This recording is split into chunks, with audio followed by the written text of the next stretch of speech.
wale waliokuwa watu wa mwanzo katika jambo hili kulisimamisha, na vile vile yumo ndani ya harakati za jumuiya yetu kwa ubavu mmoja, kwani tunamtaka ushauri wa baadhi ya mambo yetu, na alhamdulillah anatuongoza.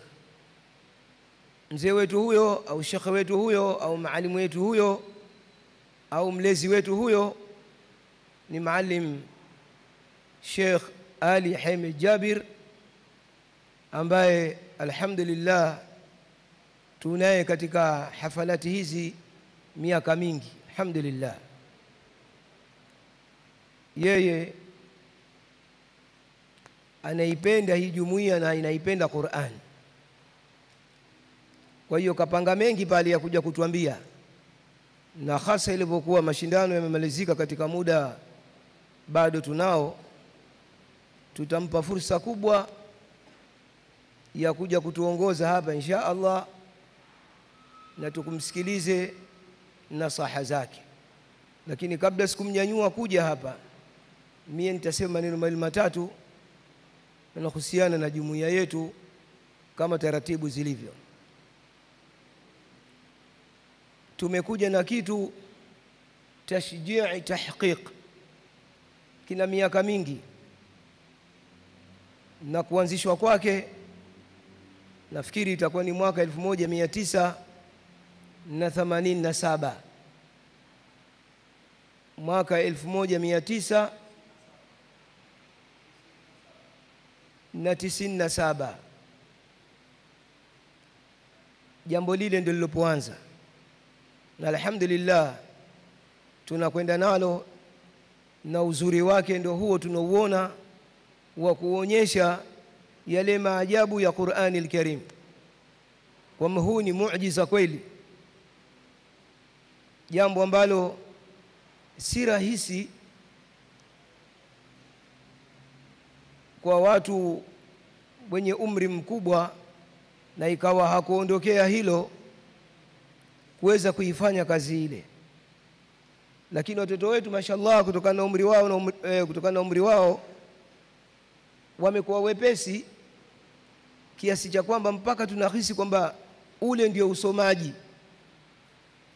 Na lau kama ingelikuwa wako waliotuzidi sisi kitaaluma na kihikma, basi wangeweza kuliongeza nguvu jambo lile na likawa zuri zaidi kama lilokuwa nao masahaba wa Mtume sallallahu alaihi wasallam. Na ni kweli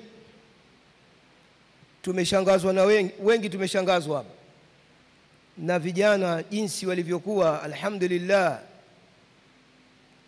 Sio maskhara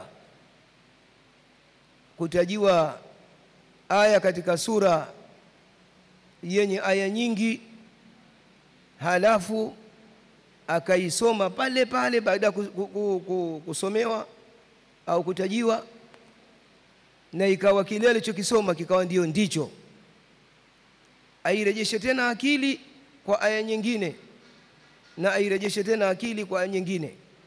Ili swala kwa kweli wallahi ni kubwa na zuri.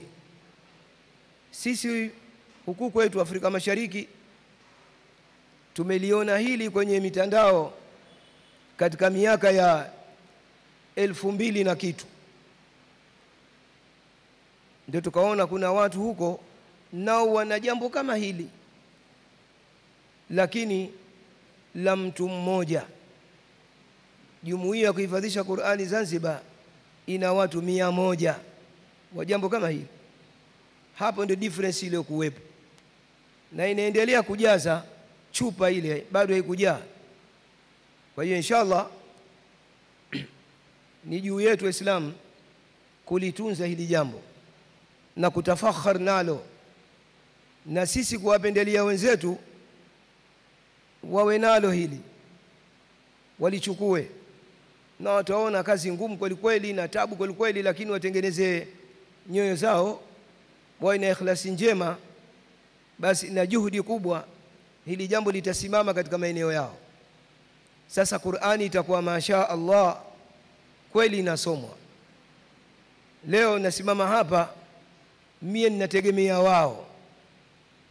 Nikimtazama mwanafunzi basi anaambia ile aya ambayo mimi nataka niiseme, na ananiambia mimi naisema hapa.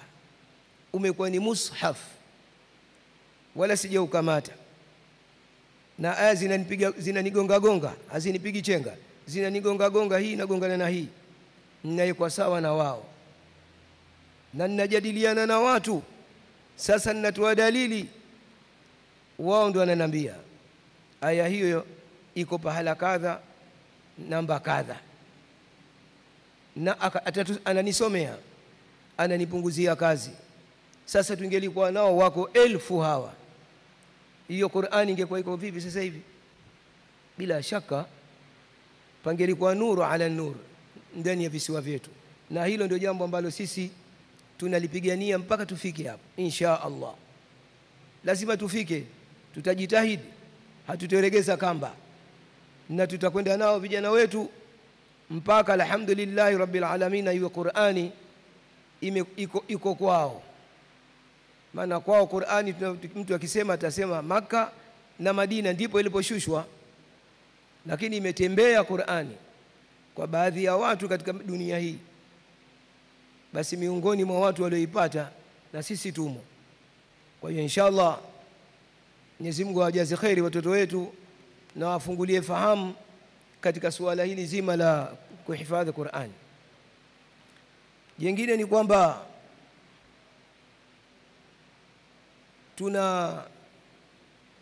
hatusemi ni project, tuna project yetu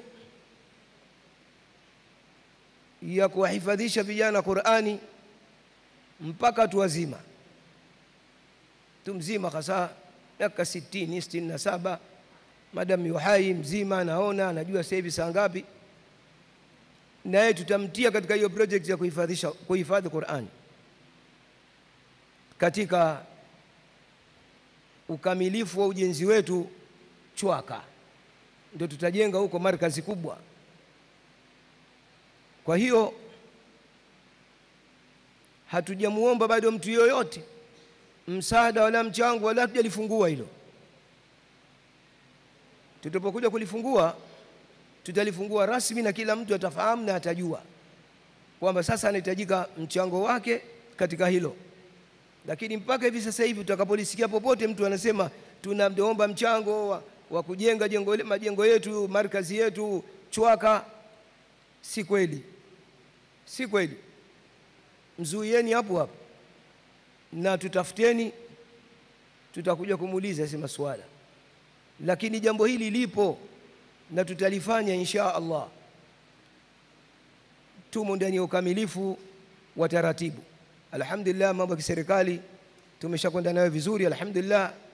Sasa kilichobakia ni sisi kumpata mtu au watu wa kuyasimamisha majengo hayo, na hapo ndipo tutakapotoa alhamdulillah, watateremka watoto wetu wengi sana mashallah, watakuwa wanahifadhi kila dufa, watakuwa wanatoka, na mpango wa watu wazima vile vile utakuwemo, kwa sababu wako watu wazima washakuja kutuambia na sisi tunataka tuhifadhishe Qur'ani, tutafutieni pahala.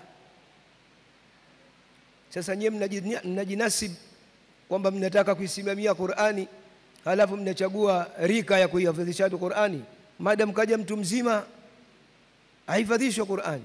Na bila shaka maalimu wangu, shekhe wangu atakapokuja hapa katika hili, basi anaweza akalisema kama tuendelee na project ya kumuhifadhisha mtu mzima ambaye anataka amla.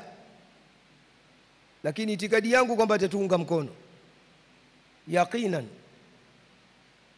hata kama mtalihisi hili jambo kuwa ni zito kwetu. Sio zito, tuna vijana wengi mashallah. Hawa hapa wako 1000 hawa ndio walimu wetu wa madrasa wa madaris, ndio hawa, na ndio wapenzi wa Qur'ani al-Karim. Kwa hiyo kazi wataifanya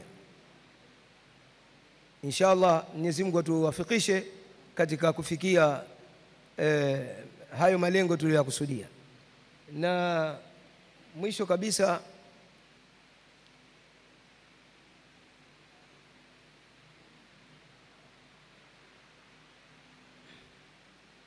Naam, mwisho kabisa inshallah tunatoa shukrani kwa nyote mliohudhuria na kwa wale waliokuwa hawajahudhuria na wengine wanatusikiliza katika hivyo vyombo vilivyokusha kutajwa. Hao wote jumuiya na kushukuruni kwa kuipa nguvu katika kuhakikisha harakati zake zinatazamwa. Tunajua kwamba weekdays, siku kama hizi za kazi, hatuwezi kupata watu wengi sana katika hilo, lakini waliokuwa hawapo kazini ni wengi kuliko waliokuwa kazini, lakini ule muamko bado haukuamka vizuri kwa ndugu zetu hao, na ndio maana inakuwa siku zote katika hii miezi ya siku za wiki katikati zinatupa tabu ya hadhara ya Waislamu katika jambo letu hili. Lakini insha Allah tutaijaza misikiti kisawa sawa insha Allah. Siku za mbele baada ya muamko huwa tayari umeshakuwa mkubwa na umeshakuwa mzuri.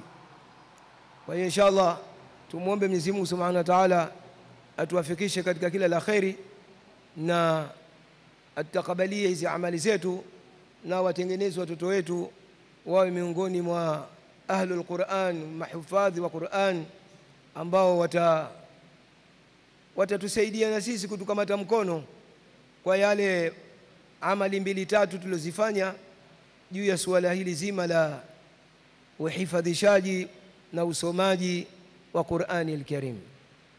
Baada haya machache,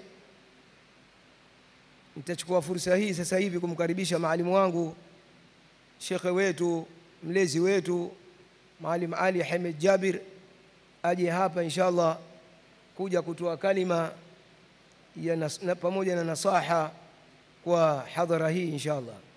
Maalim Ali Hamed Jabir, falyatafaddal mashkura.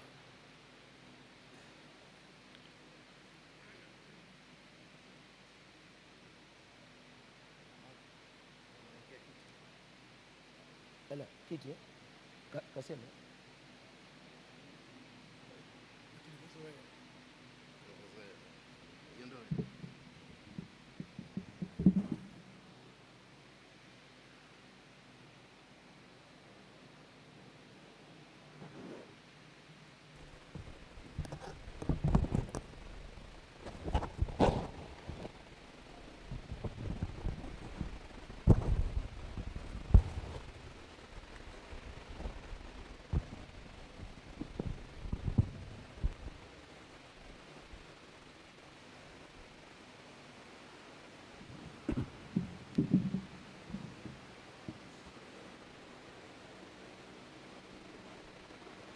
بسم الله الرحمن الرحيم. السلام عليكم ورحمة الله وبركاته.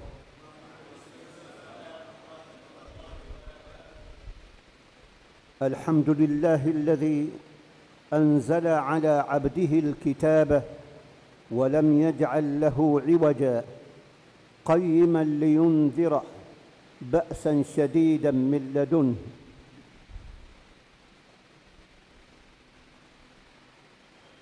وأشهد أن لا إله إلا الله وحده لا شريك له الذي خلق فسوى والذي قدر فهدى والذي أخرج المرعى فجعله غثاء أحوى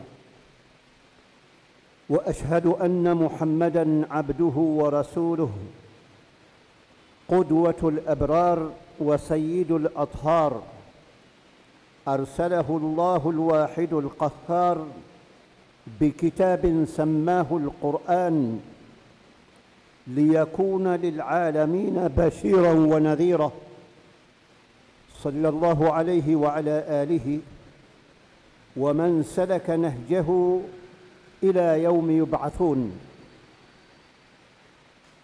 أما بعد فيا إخوة الإيمان،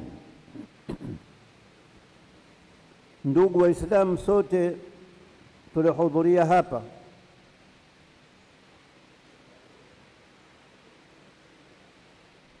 tunapeana nusu pongezi kwa haya yote mliyofanya. Wengine nusu pongezi, mambo makubwa kama haya, nusu pongezi. Kwani mmefanya kitu? Hamna lolote kubwa mlofanya. Mmehifadhi Qur'ani na kishindo na mambo ya kupeana zawadi na kila kitu, basi nusu pongezi. Tena nimekuongezeni, nilikuwa mpe robo pongezi nyinyi. Nini mlilofanya mpaka hampewi pongezi kamili? Tutataja kwanza, Qur'ani ina aya nyingi na mambo mengi. Sasa mtu hajui aanze aya gani, ashike wapi, kila mmoja anababaika. Lakini naomba sote tuzingatie aya ya 9 katika surati al-Isra. Kwa jina jingine sura hiyo inaitwa Surat Bani Israil. Na nyie mlohifadhi lazima mjue kwa nini ikaitwa surati al-Isra na kwa nini ikaitwa Surat Bani Israil na kwa nini sura zina majina yalionayo. Hili lazima mjue, msio makasuku mlohifadhi sababu hamwijui.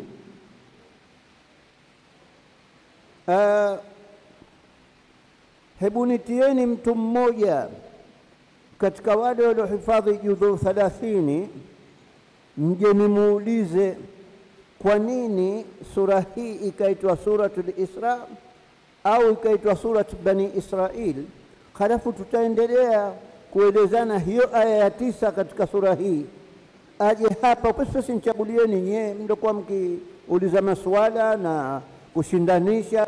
Chagueni mtu mmoja upesi aje asimame hapa nimuulize anijibu upesi, tusiwe tunakwenda kikasuku, kasoma sura kazihifadhi hajui kwa nini ikaitwa hivyo.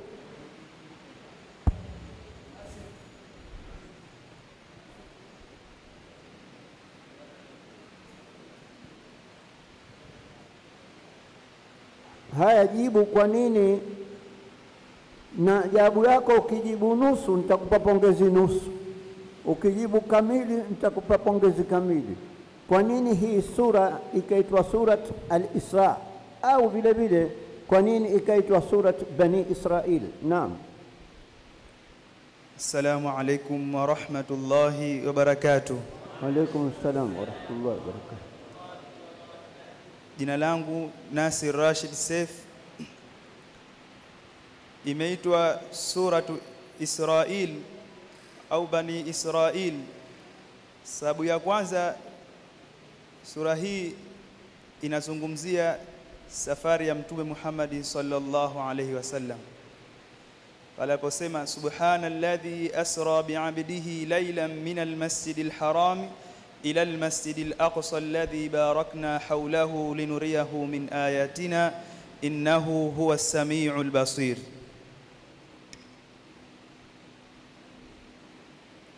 Umeshamaliza kujibu? Haya, nakupa robo pongezi.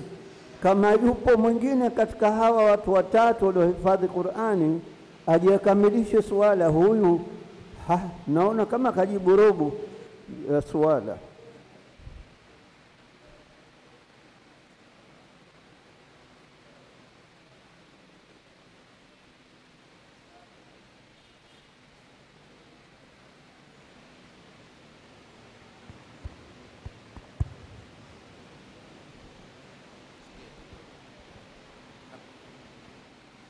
Assalamu alaikum wa rahmatullahi wa barakatuh.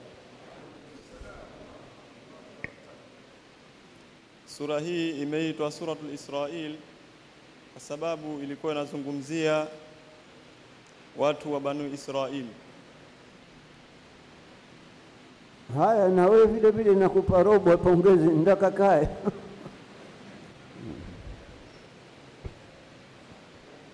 Yule watatu kama anaweza kuja na aje, na nitamfundisha namna ya kujibu. Ima unaweza kujibu kwa kuwazidi wenzio, au jawabu yako ikawa nzuri kuliko wote useme sijui kitu. Na Assalamu alaikum wa rahmatullahi wa barakatuh.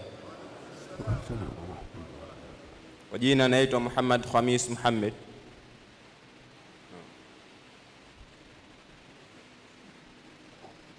Kwa nini hizi sura zinapewa jina fulani na hii sura ikaitwa Surat Bani Israil au ikaitwa Surat al-Isra?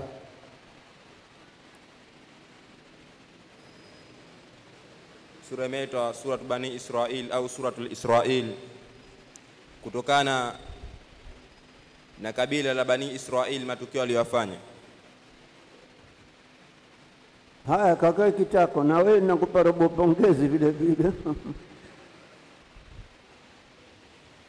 Kwa kutaka kufahamishana zaidi, nyinyi nyote mliohifadhi Qur'an mujue kwamba sura yoyote inapewa jina kutokana na kile kilichotajwa kwa namna ya pekee katika sura ile, tofauti na kwengineko. Kwa mfano, Suratul Baqara. Al-Baqara nyote mnajua maana yake ng'ombe. Sasa ng'ombe kama analiwa au anafaa kutoa sadaka au nini, imetajwa katika sura nyingi sana ndani ya Qur'an. Lakini kwa nini hii peke yake ikaitwa Suratul Baqara? Kwa ajili kisa kuhusu ng'ombe namna kilivyotajwa katika Suratul Baqara, utajo ule wa aina ile haupatikani tena katika sura nyingine, ndio ikapewa jina Suratul Baqara. Ukisikia surati Yusuf, maana yake ndani ya sura ile huyo nabii Yusuf katajwa kwa namna pekee, si kama alivyotajwa katika sura nyinginezo. Na hapa Surat Bani Israil, hao Bani Israil nyote mnajua wametajwa katika sura nyingi za Qur'an, lakini ndani ya sura hii wametajwa kwa namna ya pekee. Mkiondoka mkasome mtafautishe, ndani ya sura hii wametajwa na aina ya pekee tofauti na kwingine. Ni ipi hiyo? Mtazidisha maarifa yenu kuhusu maina iliyopewa sura za Qur'an. Na hiyo habari ya al-Isra imetajwa hata katika surati An-Najmi, imetajwa habari ya Isra. Lakini kwa nini sura hii ikaitwa Surati al-Isra? Kwa sababu ndani ya sura hii hiyo safari ya Isra imetajwa kwa aina pekee tofauti na ilivyotajwa katika surati An-Najmi na sura nyinginezo. Hapo tulikuwa tunataka kuzinduana tu kuhusu haya majina ya sura, ujue kwa nini sura fulani ikapewa jina fulani. Kwa ajili kitu kile cha jina lile kimetajwa kwa aina pekee ndani ya sura ile. Jengine tunalotaka kusema ni kwamba aya ya 9 katika hii Surat Bani Israil inasema, inna hadha al-Qur'ana yahdi lillati hiya aqwamu wa yubashshiru al-mu'minina alladhina ya'maluna as-salihati anna lahum ajran kabira. Hakika hii Qur'ani inaongoa kuendea mambo yaliyonyooka kabisa na inawabashiria waumini wanaotenda mema kwamba watapata malipo makubwa. Ndio Qur'ani inavyosema. Lakini sasa Qur'ani hii inaonesha kwa aya hii ya 9 ya Surat Bani Israil, inaonesha Qur'ani ni mukhtasari wa kuongoza namna bora ya kuishi binadamu ili apate maisha mazuri ya mafanikio na ya salama na amani hapa duniani. Ndio Qur'an. Hilo ni moja au B ni kwamba hii Qur'an ilivyokuwa imekuja kumuongoza mwanadamu, haikuja kwa wale watupu walioingia humo msikitini wakaisoma wakisha wakasali. Haikuja kwa hao watupu, imekuja kwa watu wote wa dunia nzima. Ukimwona mtu anasema mimi na dini, Qur'ani imekujia wewe, sikiliza ninavyokuambia. Ukimwona mtu anasema mimi Mkristo, ombe Qur'ani imekujia wewe, sikiliza ninavyokuambia. Akisema mtu mmenimo katika dini ya Kiyahudi, Qur'ani imemjia huyo, aisikilize inavyomwambia. Ili tupate mafanikio, Qur'ani imekuja kwa kuwaongoza wanadamu wote. Ama vitabu vilivyotangulia, Injili, Zaburi, Taurati na vitabu vinginevyo, mitume wao walikuja kwa watu maalum katika nchi maalum kwa muda maalum. Ama Mtume Muhammad sallallahu alaihi wasallam kaja na Qur'ani kwa watu wa dunia nzima wote wasikilize. Na shida tulionayo leo nikishaieleza, alafu mimi nitakwenda kukaa kitako, tuzingatie namna kuitatua shida hiyo. Shida tulionayo leo katika mataifa yote ni kwamba tumo katika jitihada, hatulaumiani lakini tunazinduana. Mtu kama kadala na wakati wa sala umefika, humlaumu wewe, amka. Unamwamsha kidogo kidogo, naambia kimbilia nenda kasali. Na kwa hali ilivyo, wale wanaojiona kuwa Qur'ani haijawahusu, na wazindua kidogo kidogo, wazingatie yaliyomo katika Qur'ani ili wapate mafanikio. Sasa Qur'ani iliyokuwa imekuja kuongoza ulimwengu mzima, na aya ziko nyingi kweli kweli, nikiwatajia 5, 6, 10, aya 30, aya 4 tababaisha namna hiyo. Tunataka kutaja aya moja tu ya kuleta mafanikio ulimwengu mzima.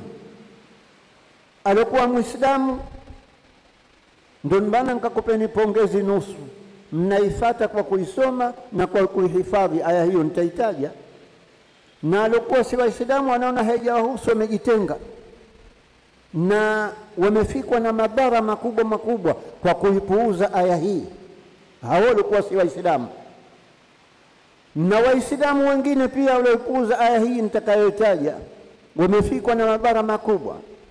Sasa panafanywa mikutano duniani namna ya kuleta salama na utulivu na amani. Tufanye nini?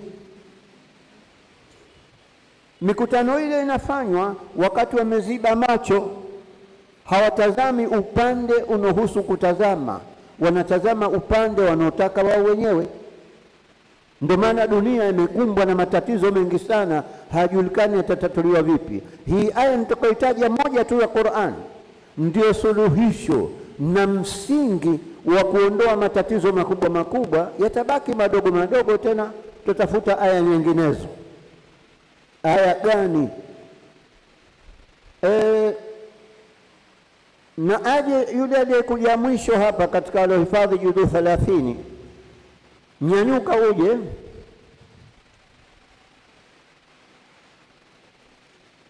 Tusomee aya ya 90 katika surati al-Maida. Aya ya 90 katika surati al-Maida. أعوذ بالله من الشيطان الرجيم. يا أيها الذين آمنوا إنما الخمر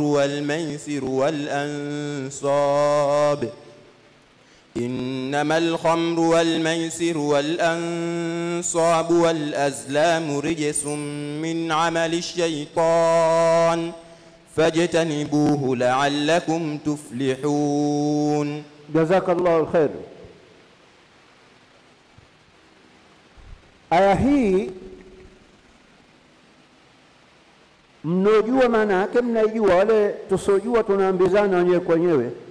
Mwenyezi Mungu anatuambia, enyi mlioamini, hakika ulevi na kucheza kamari na kuabudu masanamu na mambo ya kutabiri kwa kutumia mishale, mambo haya ni mambo machafu ya kuleta uchafuzi ulimwenguni, yanatokana na muongozo wa shetani Iblisi.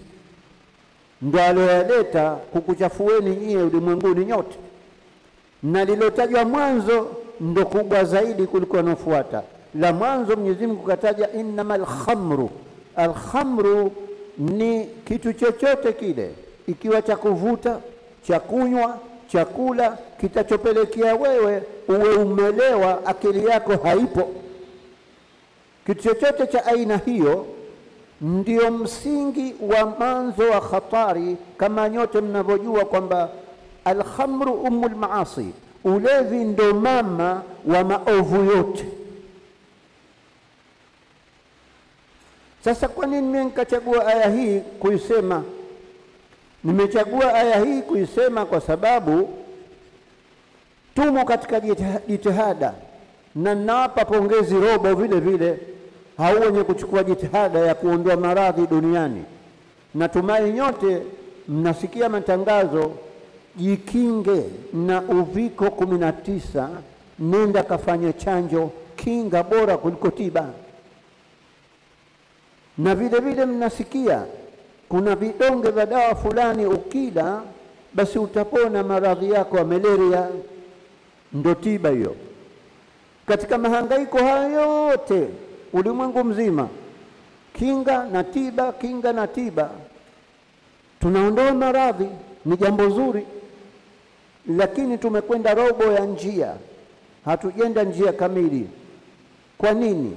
Kwa sababu tuna maradhi yanauzwa na watu wanakwenda kuyanunua nchi zote, katika kila nchi, huku wanatoa dawa za kuzuia maradhi malaria na hivi na hivi, lakini yako maradhi mamoja yanauzwa na watu wanahimizwa wakayanunue. Maradhi haya ni ulevi. Nchi zote panauzwa ulevi ndani ya chupa, yale ni maradhi, wananunua watu, wanajibandika nayo. Halafu wakizunguka huku, chanjo ya kujikinga na uviko 19. Wewe namna gani? Umekwenda kumtia maradhi makubwa kabisa, halafu unamwondoshia maradhi madogo. Hapa ndio ilipokuwa hatari. Sasa ukiwa Muislamu au Myahudi au Mkristo, uko radhi kunywa chupa la ulevi akakupata maradhi ya kukuharibu akili, kukuharibu mawazo, kukuharibu baadhi ya viungo ndani ya mwili, mafigo na mengine yote, uko radhi, na huku unapiga chanjo ya uviko 19. Hebu fikiri, unajidanganya namna gani nafsi yako wewe? Hatumtukani mtu yoyote, isipokuwa tunazindua baadhi ya watu wanaojivania wako macho, kumbe wamo ndani ya usingizi mkubwa sana. Usingizi wenyewe unakimbia maradhi madogo madogo, unatumbukia ndani ya maradhi makubwa. Kwa hivyo aya hii ya 90 katika surati al-Maida inatakiwa waifate watu wote, Waislamu, Wakristo, Wayahudi. Kwa nini? Kwa sababu ulevi ndio msingi wa maovu yote na matatizo yote. Ukishakuwa akili yako imechafuka, utafanya lolote, maana unakuwa humwogopi mtu, huna haya. Akishalewa anafanya lolote analotaka, hasikia analoambiwa, na taathira yake inampata yeye, pengine na mwanaye atakayozaliwa. Ule ulevi aliokuwa akinywa unaathiri. Kwa hivyo wale wenye kujua kukinga watu na maradhi na kutibu maradhi yaliyokishampata mtu, mnaonaje mkawazindua watu mkaambia ulevi ni maradhi, mnanunua, mnajitia nayo ndani ya mwili, halafu mnakwenda hospitali, unajikinga na malaria, unaondosha malaria, unaondosha homa, kumbe huku ukiondoka tu unakwenda kuongeza maradhi makubwa kuliko yote. Ndo sababu ya dunia kuwa na matatizo na watu kutokufahamiana. Ukizuiliwa ulevi dunia nzima, basi watu watafanikiwa. Halafu ndani ya hii aya, baada ya kutajwa ulevi, pemetajwa na uchezaji wa kamari pia mbaya hiyo, pemetajwa na kuabudu masanamu, pemetajwa na huu utabiri. Ulikuweko zama hizo, walikuwa wakidanganyana. Yule kuhani anawatabiria watu kwamba jambo hili la khairi kwako au la shari. Walikuwa anaandika vikaratasi au vipande vya mbao, anaandika kabisa, Mola wako anakwambia fanya jambo hilo. Kikaratasi kingine kinaandikwa Mola wako anakwambia wacha jambo hilo, na kikaratasi kingine kinakuwa kitupu, hakina kitu. Vinafungwa vikaratasi hivi vingi, vimaandishi haya vinatiwa ndani ya mkoba au ndani ya ndoo au ndani ya chombo chochote kikubwa. Sasa yule kuhani kazi yake, watu wanakuja, mmekuja uliza na jambo langu ninataka kufanya, nisifanye au nisifanye, na jambo langu la kheri ninataka kufanya. Yule kuhani anazungusha mkono ndani ya vikaratasi, anaambia chukua hichi kimoja. Akichukua kimoja, akifungua, Mola wako anakuambia usifanye jambo hilo. Basi nisioe, sendi kuoa, ndio shanaambia ile. Haya ni mambo walikuwa wakidanganya watu, yametajwa katika aya hii, tuyawache. Kwa hivyo mimi nimesema kiasi ya kuzindua. Huna ruhusa kusema mimi si dini yangu. Hakuna masala ya dini yako au si dini yako. Jambo la hatari lolote epuka. Anakuambia wewe naye dini moja, dini mbalimbali, usishughulike. Madamu anakuambia uliache jambo la hatari, liache, basi tutafanikiwa ulimwengu mzima. Kwa hivyo nchi zote duniani wakimbilie kutangaza yako maradhi ndani ya chupa, yana maina mbalimbali. Maradhi haya yanauzwa, wacheni kununua, na hao waliouza mambo hayo watakula hasara, na wale hasara, lakini binadamu wanufaike duniani. Naona sina haja ya kusema mengi, ila nawaonya waliokuja hapa wasijione kuwa sisi ndo watu wa Qur'an yetu peke yetu, Wakristo hawamo, Wayahudi hawamo, sisi Waislamu ndo Qur'ani yetu na tuliomo humu msikitini tumekuja kuhifadhi. Hapana, hii ya wote, wanaoitaka na wasioitaka. Wazingatie aya 90 ya surati al-Maida, tutapata mafanikio ulimwengu mzima, na mafanikio haya yakija itakuwa furaha kwetu sote. Kwa hivyo nakupeni pongezi, nusu mmehifadhi Qur'ani na mnaisoma. Sijui mtaweza, msende kugombana na watu, mtaweza kwenda kwa maneno ya heshima na busara, uende ukamwambia bwana, haya machupa ya ulevi ulioruhusiwa na serikali kuyauza, madhara yake makubwa, yanamharibu mtu akili, ndo nchi imechafuka. Kuna majambazi, kuna nawezi, wengine wanakaa njiani wanapiga watu kisu na mtobo wa tumbo lake, yote kwa sababu ya ulevi. Kwa hivyo je, bwana, mmekubali? Wakikataa tambia basi mpaka kesho, usizidi kufikiria. Piteni kila mahala kwa maneno ya busara. Atokwenda kwa maneno ya ujeuri, khiari yake, atapigwa kisu. Watakubali walevi? Unafikiri kukuachia umekwenda kuwakataza ulevi wao? Mwenyezi Mungu atunusuru. Allahumma ighfir lana dhunubana kullaha. اللهم إنا نسألك موجبات رحمتك وعزائم مغفرتك والسلامة من كل إثم والغنيمة من كل بر والفوز بالجنة والنجاة من النار. اللهم اقذف في قلوبنا رجاءك واقطع رجاءنا عمن سواك حتى لا نرجو أحدا غيرك.